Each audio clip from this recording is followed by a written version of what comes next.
Olá, meu querido irmão, minha querida irmã, a paz do Senhor Jesus.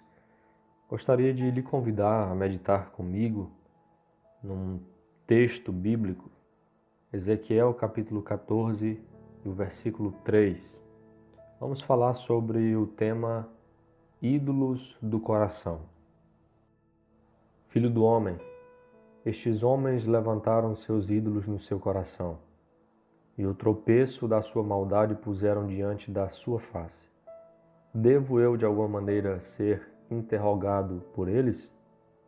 Parte A do versículo: Filho do homem, estes homens levantaram os seus ídolos no seu coração. Quando falamos de idolatria, logo nos vem à mente imagens externas de ídolos, feitos de madeira, de bronze, de prata, de ouro, de gesso, de pedra. Mas nem todos os ídolos têm capelas ou locais consagrados à sua adoração. Nem todos os ídolos são levantados em altares visíveis. Muitos dos ídolos são levantados no coração. Muitas vezes nós entendemos que a idolatria é um pecado cometido somente por pessoas que vivem uma religiosidade pagã, que não conhecem a Deus, que adoram a várias imagens, a vários ídolos. Mas olhando para a Bíblia, nós podemos ver que a idolatria pode ser uma prática comum no meio do povo de Deus. Ao olharmos para a Bíblia, vemos que o pecado de idolatria fora cometido repetidas vezes pelo povo de Deus. Vemos esse pecado sendo cometido por pessoas no período dos patriarcas, dos juízes, no período dos reis. A Bíblia cita nomes de ídolos que em algum momento foram adorados pelo povo de Deus: Baal, Azerá, Moloque e outros. A Bíblia nos mostra que a idolatria no meio do povo de Israel não aconteceu somente quando alguns do povo se prostravam diante de imagens de ídolos visíveis como Baal, Astarote, Moloque ou qualquer outro. A idolatria também acontecia quando eles levantavam ídolos no coração. Deus não tolera a idolatria. Deus não tolera nenhuma forma de idolatria. Quer seja quando o homem se curva diante de imagens feitas de pedra, ou quer seja quando o homem se curva diante de ídolos que ele levanta em seu próprio coração.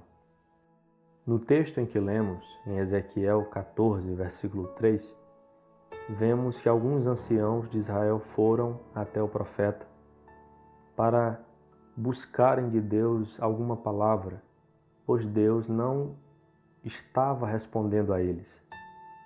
E naquela ocasião, Deus falara pelo ministério de Ezequiel, que não os estava ouvindo, nem lhes respondendo, porque eles haviam levantado seus ídolos em seu coração. Talvez você se pergunte, mas que ídolos são esses que o homem pode levantar no seu coração? E eu quero pontuar alguns.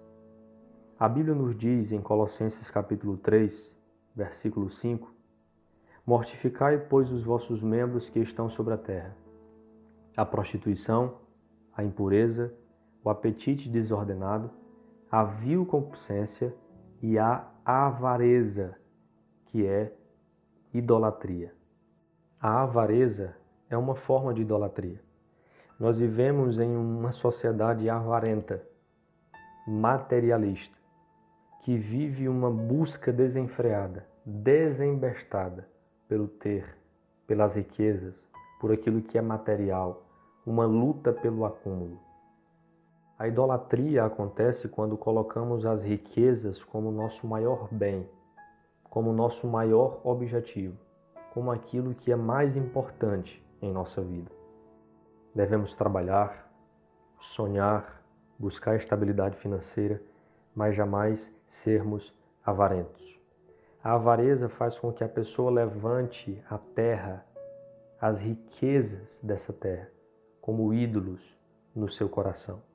E Jesus disse que nós não podemos servir a dois senhores. Ou servimos a Deus, ou servimos a Mamon, as riquezas, o dinheiro. A avareza faz com que Mamon seja levantado em nosso coração. Deus deseja nos fazer prósperos, nos abençoar, mas nem sempre o ter material significa aprovação de Deus. E nem sempre o não ter o material, riquezas, significa dizer que Deus não está conosco ou que nós não somos abençoados. Devemos compreender que somente um coração livre da avareza pode orar como Abacuque orou.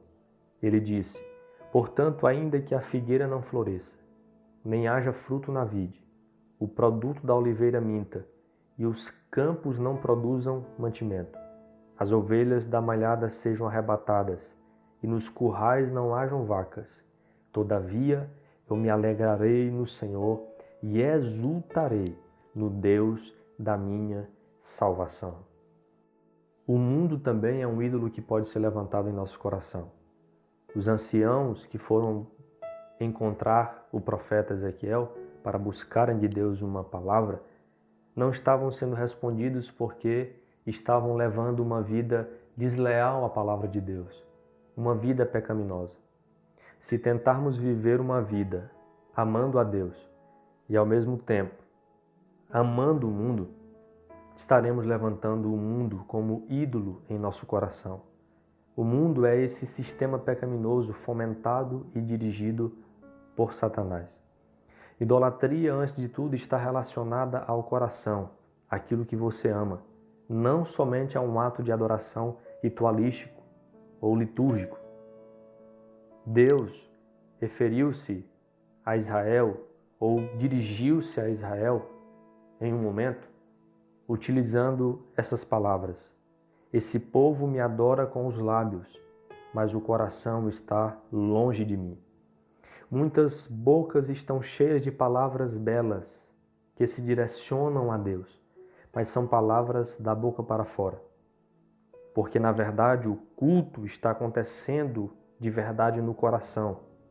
Há ídolos e deuses que foram levantados no coração do homem. Temos muitas pessoas que nas palavras elas não são idólatras, porque elas não têm coragem de se direcionar a uma imagem, a um ídolo visível e proferir palavras de adoração. Mas apesar de nas palavras não serem idólatras, o coração está cheio de ídolos. Elas são idólatras no coração. Idolatria está relacionada ao amor. Aquilo que eu amo mais que a Deus é um ídolo. Tudo aquilo que toma o lugar de Deus em nossas vidas é, no coração, um ídolo. Um ídolo em nosso coração é aquilo que ocupa o centro, o trono das nossas vidas. É aquilo que não vivemos sem. Há muitas pessoas que dizem: eu não posso viver sem aquilo ou sem aquela pessoa. Um ídolo em nosso coração é aquilo que nós achamos mais importante em nossa vida. Isso pode ser dinheiro, riquezas, pessoas, prazeres, profissão, beleza. Pode ser eu mesmo. Na carta de Paulo aos Filipenses, no capítulo 3, versículo 19, Paulo diz: o Deus deles é o ventre. Ali, ventre está falando do eu, porque o eu também é um ídolo que podemos levantar em nosso coração. O Deus deles é o ventre, são aqueles que cultuam a si mesmos, cultuam suas próprias vaidades, bajulam e adoram a si mesmos. Deus não divide sua glória com ninguém. A idolatria é abominável, porque somente um é digno de ser adorado. Ele é Deus, o único e verdadeiro Deus, o Criador dos céus e da terra. A Bíblia diz: amarás o Senhor teu Deus de todo o teu coração, de toda a tua alma, de todas as tuas forças e de todo o teu entendimento. Deus não nos proíbe de amar as pessoas, muito pelo contrário. Foi Deus quem fez o amor e plantou em nossos corações. O amor que os pais sentem pelos filhos, os filhos pelos pais, a esposa pelo esposo, o amigo pelo amigo. Deus quem fez isso. No entanto, o nosso amor por Deus deve ser acima de tudo, de todos os amores em nossa vida. Ele é o nosso tudo. Sem Ele é que nós não existimos, não nos movemos, porque a Ele devemos a nossa existência. Deus é que merece a nossa adoração. Deus é que merece ser amado acima de todas as coisas, porque Ele é digno. E se nós o amamos, é porque Ele, primeiramente, nos amou.